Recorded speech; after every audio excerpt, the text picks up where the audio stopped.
无论是跨境电商的多店铺隔离、海外银行账户的维护，还是大规模的自动化数据采集，这些都是普通的 VPN 做不到的。这个时候我们就需要专业级的 IP 代理。IP 代理的配置和使用的门槛确实比可以一键连接的 VPN 要复杂很多，这也是为什么 IP 代理是一个小众领域。因此，今天的这期影片我会向大家演示，无论你是使用哪种 IP 代理类型，只要搭配上我自己开发的这一款网页的工具，就能一键完成 IP 代理的配置，让你的 IP 代理可以像使用一键连接的 VPN 一样简单。目前我在用的 IP 厂商是 IP Royal， 这家厂商的地位算是 IP 代理界的批发兼零售商，企业级别的 IP 采购以及个人层面的1-2个 IP 的购买，他们都有提供不同的折扣。IP Royal 不会像 Bright Data 那样基本只和企业客户打交道，应该有的 IP 类型，比如说是住宅 IP、手机移动 IP、数据中心 IP，IP Royal 都有提供。所以本期影片我也会以 IP Royal 的住宅 IP 作为演示。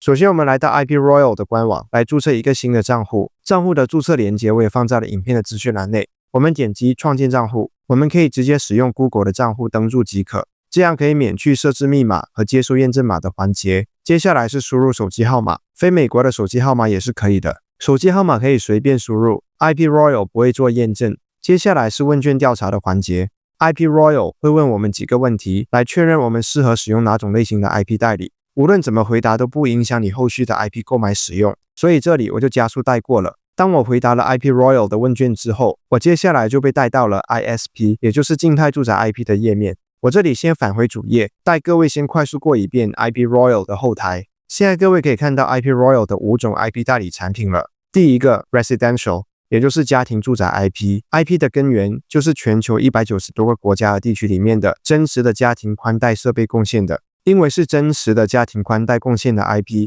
因此这些 IP 不能保持永久在线，这类 IP 每隔一段时间就会变一次。由于是真实家庭宽带提供的 IP， 所以这些 IP 的纯净度极高。如果是写爬虫代码或者是规避某些网站的严格的反爬虫机制，就是用这一类的 IP。第二个是 ISP， 静态住宅 IP。简单来说就是披着住宅 IP 的外衣，但是物理所在地是机房的 IP。无论是 ISP 还是 Residential， 他们在目标网站里面都是真的住宅 IP， 只是肉体存放的地方不同。因为 ISP 的伺服器是在机房，所以 ISP 可以做到永远保持同一个 IP 不变，24小时在线。为了让大家更好的理解 ISP 和 Residential 的区别，我再举一个例子。Residential 就像你每天借用不同当地居民家的客厅去上网，IP 纯净度非常高，但缺点就是如果这家人突然要去睡觉了，或者要出门了，只要拔掉插头断网，你就会被踢下线，必须要去隔壁老王家上网。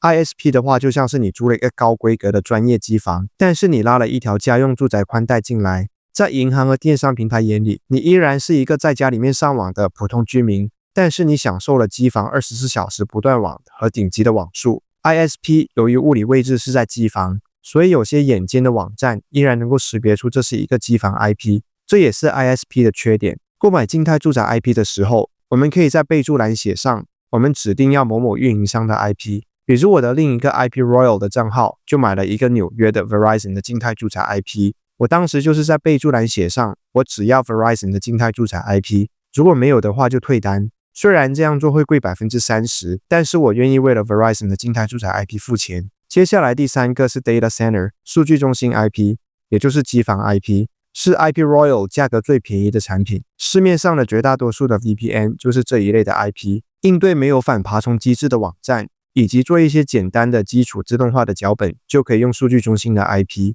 下一个是 Mobile， 手机移动数据 IP， 的来源就是全球各地的真实的手机用户贡献的 IP。Mobile Proxy 使用的是真实的 3G、4G、5G 基地台的网络，比如说是美国地区的话就是 T-Mobile， 这类 IP 的纯净度也是极高，用来做 TikTok、Instagram 的跨地域的广告投放，以及广告的验证，或者是临时登入海外的银行账户就可以用这一类的 IP。最后一个是最近新出的 Web Unblocker， 中文的话大概可以叫做网页解锁神器，意思就是如果你写了爬虫代码去抓数据，遇到了对 IP 和反爬虫机制极为严格的网站，比如说是银行或者电商的网站，那么你只需要接通 IP Royal 的 API，Web Unblocker 就会调用 IP Royal 的3200万个 IP， 轮番访问这个网站，然后在后台自动帮你破解图形验证码，模拟真人的浏览器指纹，帮你绕过一切的反爬虫机制。Web Unblocker 只要没有抓到数据就不会扣钱。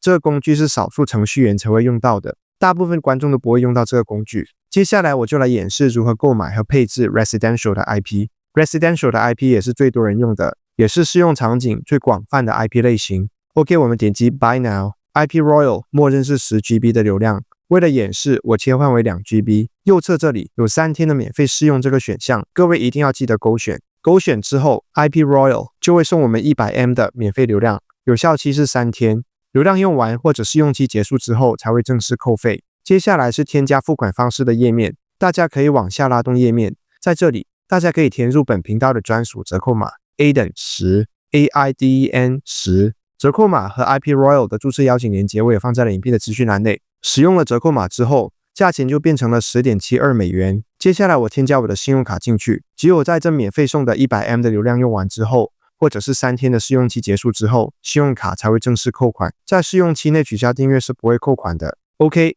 现在各位看到的这个就是 IP 的配置信息。第一次购买 IP 的朋友不用慌，稍后我也会演示如何一键配置和使用我们买到的 IP。因为 IP Royal 提供的是全球的住宅 IP， 如果在 Region 这里不选择特定的国家或者地区的话， IP Royal 就会随机分配一个。我这里选择美国，然后城市或者州这里我选择纽约，这样 IP Royal 就会尽量提供纽约附近的住宅 IP 给我。注意，我说的是尽量提供，因为在影片开头我就解释过，这类 IP 靠的是真实的家庭住宅宽带，一旦源头 IP 的主人把路由器关了或者断网了，我们的 IP 就会自动被轮换到下一个纽约或者是纽约附近的 IP。Rotation 这里我选择 Sticky IP， 这样我们就可以尽量长时间把同一个 IP 控制在我们手中。经过设置之后，我们需要点一下 Clear Sessions 进行更新。接下来就是演示如何使用这个纽约的 IP。我会演示使用 ShadowRocket、Clash、V2Ray 这3款主要的代理工具来演示。这3款工具都有电脑版和手机版。大家也可以在手机和电脑的应用商店直接下载，无论是电脑版还是手机版的配置过程都是一样的。注意，以下要演示的配置方法都是直连，由于中国大陆的网络有墙 ，IP 直连不适用于中国内地的观众。如果你是来自中国大陆的观众，并且你能够看到我的 YouTube 影片，那么我相信你也有能力先用机场做一次中转，再来连接 IP Royal 的 IP。因为我的网络不是中国的网络，所以没有墙的问题。接下来先演示 ShadowRocket 的配置过程。我们先来到我开发的 IP 配置工具，工具的入口在我的网站 Klet.com， 然后点击工具箱，点击代理配置，这样就进入到了我开发的工具的页面。工具页面的连接我也会放在影片的资讯栏内。接下来我们把刚刚买到的 IP 的所有信息原封不动的复制过来，地址、IP 端口、用户名、密码都是直接复制过来贴上即可。接着点击生成二维码，我的这款工具就会直接调用你的浏览器，在你本地的设备来生成 ShadowRocket 的专用二维码。虽然这款工具是我开发的，但是我是看不到你的 IP 的信息的，所以各位可以放心。接下来我来到了我的 iPhone， 先来看一下我 iPhone 的网络 IP， 也是香港的 IP。接下来我来到 ShadowRocket， 直接点击左上角的扫码按钮，对准我电脑荧幕的二维码，不到1秒钟的时间 ，ShadowRocket 就识别到了我的 IP 的信息。OK， 点击连接，接着回到浏览器，刷新，没有问题，这样就切换到了美国的住宅 IP 了。一切就是这么简单，不需要进行任何的手动配置，只需要把 IP 的信息填入我的工具，然后生成一个二维码，接着扫码录入即可。当然，线路名字这里是可以改的，我先把国旗改为美国，然后线路名字就改为纽约，这样一条完美的纽约住宅 IP 就到手了。接下来是 Clash。我猜测安卓手机和 Windows 电脑用户比较常用的是 Clash。Clash 这里我就没有设置二维码了，因为我测试过某些版本的 Clash 无法识别二维码，所以我就统一设定为一键下载 Clash 配置文件。这样的话，不管什么版本，不管是手机还是电脑的 Clash 都可以使用。点击下载 YAML 档案，文件非常小，只有400多 B。接下来我打开我电脑的 Clash， 找到 Profiles， 直接把刚刚下载好的文件拖进来，点击切换。点击开启代理，这样就可以了。来看一下 IP 的结果，这样就变成了纽约的 IP 了，就是这么简单。关闭代理 ，IP 就又变回了香港的 IP。接下来我切换到 V2Ray，V2Ray 最常用的方式依然是扫码。接下来我就拿出我的安卓手机，打开 V2Ray， 点击左上角的扫码，不到1秒钟就可以扫码完成。OK， 点击连接，刷新一下页面，各位可以看到 IP 已经成功变成了纽约的 IP 了。关闭代理。我的手机 IP 又变回了香港的 IP 了。ShadowRocket、Clash、V2Ray 的配置方式我都演示完毕。接下来还有一个注意事项需要介绍，关于使用 IP Royal 的 IP 依然是需要进行 KYC 认证的。为了防止骇客来利用 IP 进行犯罪的行为 ，IP Royal 规定，在未进行实名认证之前 ，Residential 的 IP 是不能访问雅虎，不能访问卖票平台，不能访问银行的网站以及使用银行的 App， 不能访问 PlayStation 的官网，不能访问一切政府网站。未进行实名认证之前的 ISP 和 Data Center 的 IP 也是不可以访问政府网站和银行网站等等。KYC 的流程其实也很简单，整个流程大概也就是3到5分钟。做完了 KYC 认证之后就没有这些限制。我建议各位在购买了 IP 之后，顺手就把 KYC 给做了。以上就是 IP 的配置过程，完全不需要敲代码，也不需要进行任何复杂的操作。IP Royal 的注册连结和优惠码，我也放在了影片的资讯栏内。以上就是本期影片的全部内容，感谢观看。